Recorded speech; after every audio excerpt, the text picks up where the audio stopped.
Olá, galerinha do Hermano. Estou aqui para gravar mais uma videoaula para vocês. Espero que vocês aprendam um pouquinho mais. Hoje a gente vai falar de romantismo.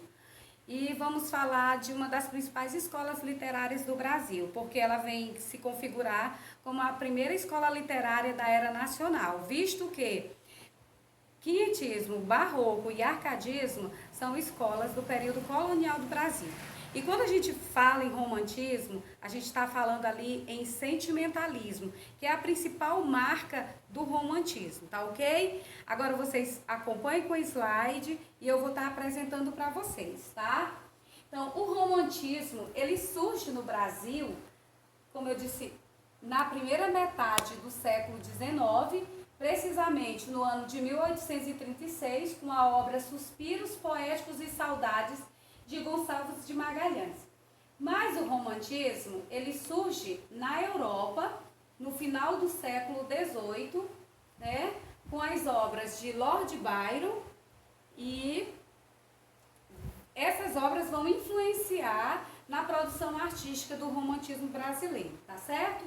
Vamos ver aqui um pouquinho de contexto histórico, né? O que estava acontecendo no mundo, né?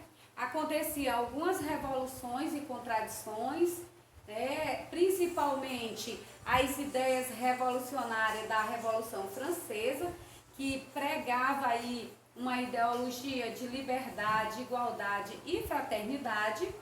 Na Europa houve uma retomada do passado, né? uma retomada para o passado. Na Europa eles rebuscaram a figura do cavaleiro medieval. E no Brasil, como vocês sabem, no Brasil a gente não viveu esse momento do feudalismo, dos cavaleiros medievais. Então nós precisávamos também de um mito, não é? Nós precisávamos também de um herói. E quem foi o herói brasileiro? Foi o índio, né? Que foi conhecido como o mito do bom selvagem. E um marco muito importante que vai nos direcionar no estudo do romantismo é a independência do Brasil, que acontece em 1822, tá?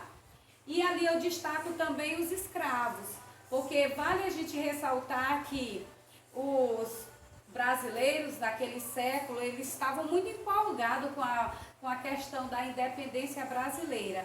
Porém, existia um fato social grave, que era a escravidão no Brasil, tá ok? Vamos para as características, né? Como eu disse para vocês, quando a gente fala em romantismo, a gente está falando basicamente do sentimento. É uma escola literária baseada muito na subjetividade, na explosão do sentimentalismo, tá?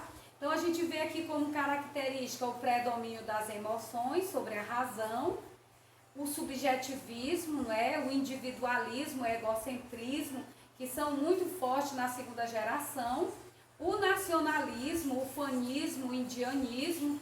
A gente vai ver aqui uma nacionalidade ufânica, ou seja, o poeta vai mostrar um Brasil sem defeitos, um Brasil totalmente perfeito, a figura do índio totalmente perfeita, não é?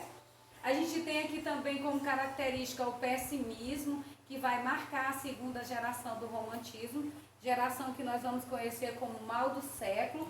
Vamos também ter a característica do escapismo, que é a fuga da realidade, a preferência pelo sonho, pelo passado.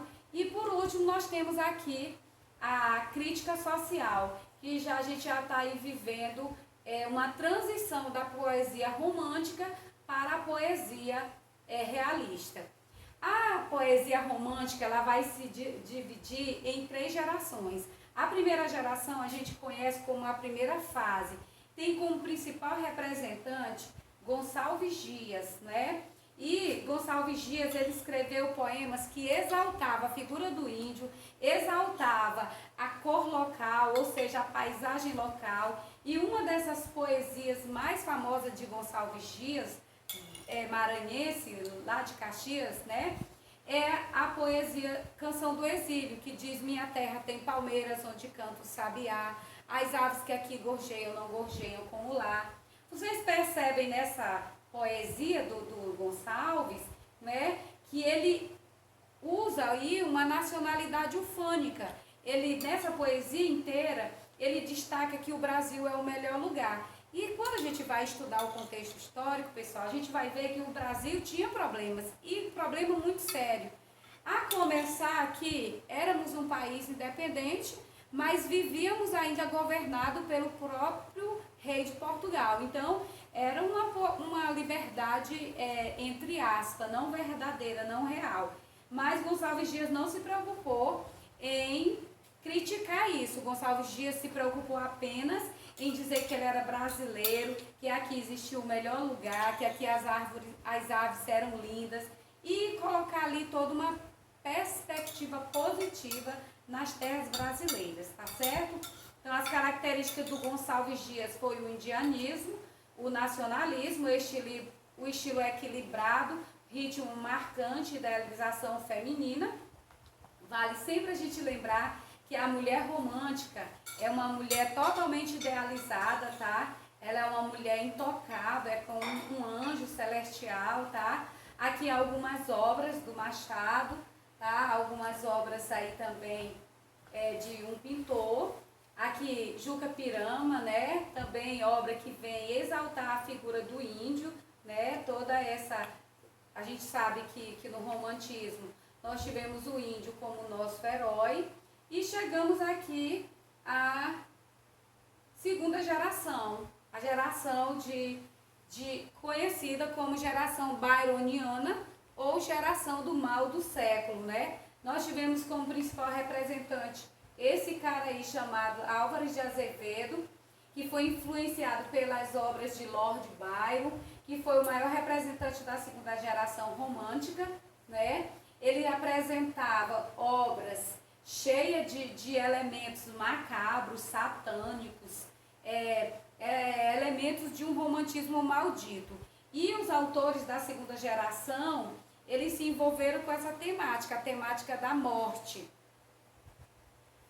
Pessoal, nós vamos ficar até aqui na segunda geração e eu volto no segundo vídeo, tá?